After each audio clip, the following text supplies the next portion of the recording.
What's good, y'all? So there's no point of dancing around it. We might as well just go, straight forward, say what it is. LeBron James and the Los Angeles Lakers just got swept in the Western Conference Finals by the Denver Nuggets. It's very bittersweet as a Bron fan to see him go out like this, but, that Nuggets team is no joke. And before we go and talk about the Lakers and the fact that they did get swept in the series, I want to start and highlight the Denver Nuggets and give them the credit that they deserve, because they dominated the whole regular season as the 1 seed out west. They didn't really get a bunch of, they didn't get the praise that they deserved. Then they dominated the whole playoffs, went through some pretty tough matchups there, and didn't really get the credit that they deserved. So right now we're going to highlight them, and then we'll talk about the Lakers. And I'm doubling down on my statement that I said last video. Nikola Jokic is the best player in the league, in the world. He's the best basketball player on planet Earth right now. Obviously, he did win the Magic Johnson Western Conference Finals MVP, and that's because he averaged, get ready for these stats because it's pretty insane, 28 points, 14.5 rebounds, 12 assists on 51% from the field, 47% from three. What is that? What is that? He did average a triple-double against the Suns last series as well, but this makes him one of 3 players to ever average a triple-double over the course of a playoff series. That's Russell Westbrook, LeBron James, and now Nikola Jokic. Pretty insane stuff. And the biggest thing with Jokic is, there's times where players have, triple-doubles, but it's not like an impactful triple-double. The biggest thing that comes to mind right now is on Christmas Day 2 years ago, I think it was, Kemba Walker on the Knicks, he had a triple-double, but to get that 10th rebound, people were literally just going like this, like, Kemba, come, get the rebound, get the rebound. I think the ball went out of bounds one time because they wanted to give Kemba the rebound. Obviously, that's not an impactful triple-double. I feel like all of the stats that Nikola Jokic has are very impactful. Obviously, his scoring, directly correlates to, the score going up and everything like that. But his rebounding too, his defensive rebound, he'll be able to grab it and just push, get out in transition. He's caught Anthony Davis sleeping a few times on that throughout this series where, AD will go up for a shot or whatever or get boxed out, and then the Jokic will grab the board and just push the pace. And now Anthony Davis is behind him, and Nikola Jokic with his great, vision, his great passing ability, his great IQ, it's a 5-on-4 at that point. He can really take advantage of that, whether it's him driving coast to coast or dishing it out to a person, getting a hockey assist, whatever it is. His rebounding is very important, obviously offensive rebound as well. And then the assists, like he just playmakes, get everyone involved. They'll just post them up right here, and he'll just survey, see where the doubles come from. Boom, pass, dimes. Gets his teammates involved, gets the scoring going. He's a super impactful player, probably the most impactful player in the league. And because he does so many other things on the court, I feel like his scoring ability kind of gets like underrated a little bit, I would say. He just had so many insane shots this series, whether it's, buzzer-beating step-back threes that he's just hoisting over his head and it's cash, nothing but net, not even a bank or anything, just cash. Or even in the mid-range, he'll do like a crazy one-legged like step-back, whatever it is. He is so insanely good. Also, just his touch around the rim, the floaters, the putbacks. He'll grab a few rebounds, just tipping it up, and then eventually gets it to go in. His scoring is super underrated. And then speaking of scoring, Jamal Murray is back officially. No ifs, ands, or buts. He tore his ACL and missed basically 2 seasons. Now he's back, and he is better than ever. Averaged 32 points this series on 52% from the field, 40% from 3. And he was taking a lot of threes too. It wasn't like he was just taking a few of them. He was shooting the ball, and it was going in damn near every single time he touched it. He was a real mismatch problem for the Lakers. They tried Dennis Schroeder on him. They tried Jared Vanderbilt on him. They tried just whatever they could. Tried doubling him. Tried just going, letting him drive to the paint to Anthony Davis down there to stop him. Nothing was working. He was getting his shots off no matter what the Lakers were doing. And like I said before, he was damn near hitting every single one of them. So he was super, super needed in this, and he's going to need to continue that into the NBA Finals for the Nuggets to, really have a chance. And it wasn't just a dynamic duo for the Nuggets that stepped up in this series. Pretty much all of their role players that got PT in this series stepped up also and had their own individual games. I'm going to start off by talking about Aaron Gordon, who throughout this whole series, he had the LeBron assignment, and he did a pretty good job at it. Obviously this last game, LeBron dropped almost a 40-point triple-double. But nonetheless, he made things difficult for LeBron at least throughout the whole series. Really helped on the rebounding too. The Lakers team is a really good rebounding team. Aaron Gordon was down there in the trenches. And then in this game 4, the closeout game, he hit 3 of his 5 threes. I think they said he only hit 2 threes like throughout the whole series before this game. And, he went over that in just this one singular game. I think he had 20 plus points as well. He was super impactful in this fourth game, alone, as well as the whole series. Michael Porter Jr. too, he also really surprised me. Obviously, we all know he has a burner, and, when it's a catch and shoot three, he got that. But he really was impacting the game in other ways too, when his shot wasn't falling, in the games where he wasn't, just shooting like, 4 for 8 or 4 for 9. He really made a high impact on the game with his rebounding at 6'10". Like I said, the Lakers were a really good rebounding team throughout the playoffs, throughout the regular season. So I would assume Michael Malone was like, all right, guys, we need all hands on deck. We got to grab these rebounds, get out in transition. And, he did that. He also was surprisingly good on defense, more specifically blocking shots. There was a few times where he blocked some jump shots with his, his length. Like I said, 6'10", pretty hard to shoot over that. So he was pretty good with that too. And then his playmaking, I know it's the whole meme how Michael Porter Jr. does not pass the ball, but he set his career high. I think it was game 3 or game 2 maybe, with 6 assists. So shout out to him. Then we got KCP2, can't forget him. He was, really good two-way throughout the whole series. Really picked up his game in LA in those 2 games that they played in LA. Probably had a little chip on his shoulder, wanted to really prove to them, be like, yo, you guys traded me for Westbrook. You know how that whole experience happened with LA. And, I think he wanted to just prove that, just dig it in a little bit deeper for the Lakers. And, obviously he came out on top, so he did dig it in for them. And then Bruce Brown finally off the bench. He had a bunch of impactful games, especially game 1, really setting a tone for the series. He had 20 plus in that game. He just comes off the bench, does a little bit of this, a little bit of that, and that's all the Nuggets really need him to do, and he does it at an elite level. And with all that happening, that makes it official that the Nuggets, for the first time in franchise history, are going to the NBA Finals. Nuggets fans, I know I said that I thought the Lakers were going to win, or I wanted the Lakers to win, thought you guys were going to win.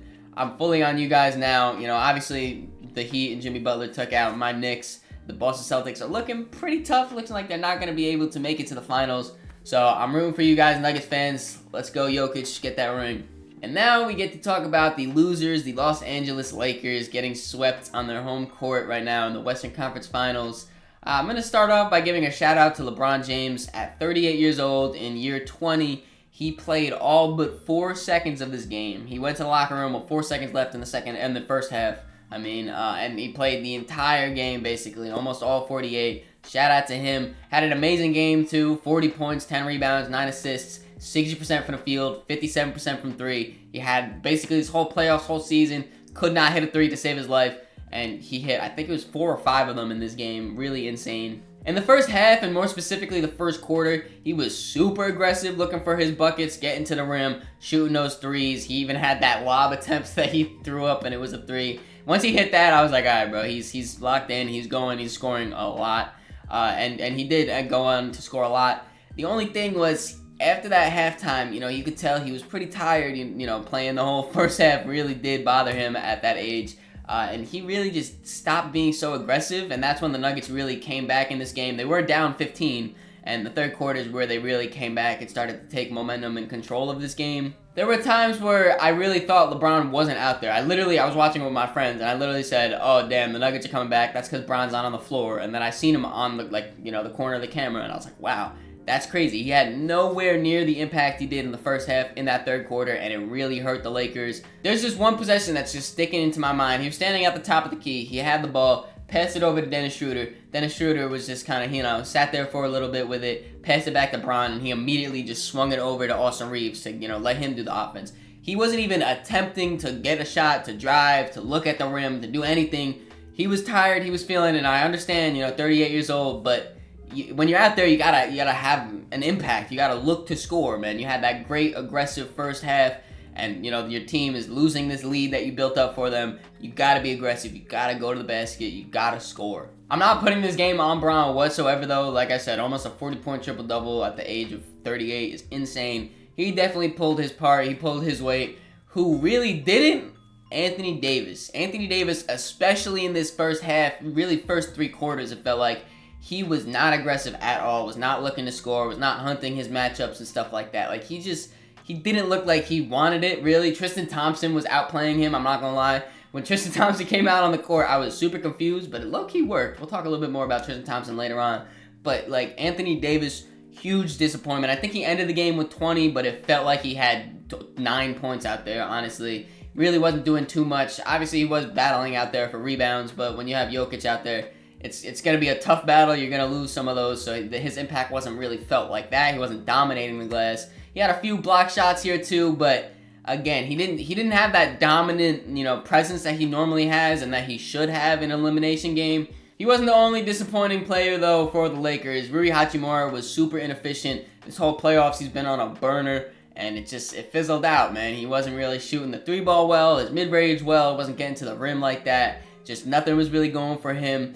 D'Angelo Russell came off the bench for the first time in this playoffs, and he had basically no impact, really. He wasn't really out there scoring at all. He's not a defensive player. Playmaking wasn't really anything crazy. So he was pretty disappointing. And Lonnie Walker, I know he barely got minutes, but, you would want him to at least hit a few shots, maybe play some type of impact on the game. Wasn't really felt. I do want to give a shout out, though, to Tristan Thompson, like I said before. I felt like, he kind of put out there just to get that Bron chemistry, playing with him in Cleveland for those years.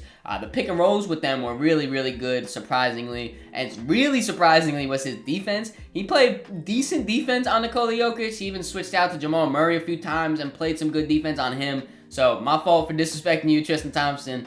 You played a really good game, though. Austin Reeves also had a really good game, getting his offense going for the Lakers. Dennis Schroeder played some decent defense on Jamal Murray. He got a little bit into foul trouble in the beginning of the game, but, he nipped that in the bud. He went on to have a pretty good game, hit a few threes for the Lakers, too. But overall, man, it was just a really disappointing end to this Lakers season that, started so disappointing, then went all the way up here. The expectation was up here, made it to the Western Conference Finals, and it just plummeted, getting swept. It's a pretty tough look.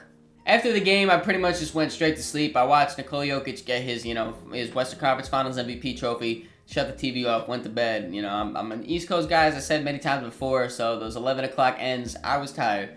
But then I woke up this morning and saw that LeBron James is contemplating retiring. I don't know if I really believe this, if I'm being honest. He said he's got to sit back, take a step back, and just really think things through and stuff. He said so many times that he wants to play with Bronny, his son, and Bronny is going into his freshman year of college right now. So, in my opinion, if he retires at all, he could just, come back next season and just run it back.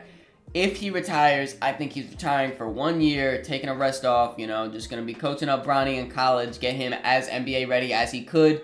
Bronny's going to declare for the draft, and LeBron is then going to play for whatever team Bronny plays for, then retire for real. And, it's very bittersweet. He's had this incredible career. Nothing you can really say bad about him.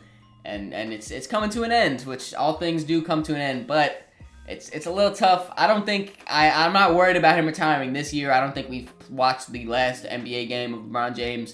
But if we did, at least it was a good one. And then now, going forward for the Lakers, they're kind of in a iffy spot right now, of course, with LeBron James maybe retiring. You never know what's going to happen with that. In this hypothetical, we'll say he doesn't retire. You got to kind of see what you do to get better. They're back linked up with Kyrie Irving. At first, it was saying that they're not going to sign Kyrie. Now there's back rumors saying that he could sign there. That could be nice. I think they have the 17th pick in the draft this year. If they trade that, if they draft the young player that can really, develop into an impactful role player for this team.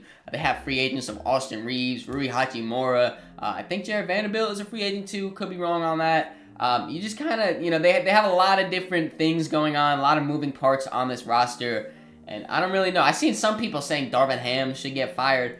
I don't believe that. I think Darvin Ham is a fine coach right now. I think he brought this team from the play-in to the Western Conference Finals. Whoever was saying that on Twitter, you're bugging. But yeah, a lot of different things can happen for the Lakers. Like I said before, very bittersweet to see them come this far and then just to get swept in the Western Conference Finals. But shout out to the Nuggets. You guys are the real deal. I'm rooting for you guys in the finals. If you guys enjoyed this video, make sure you leave it a like, subscribe so you don't miss the next one. In the description, there'll be links to all my social medias, so make sure you follow me on all those to keep up to date with me. Catch y'all.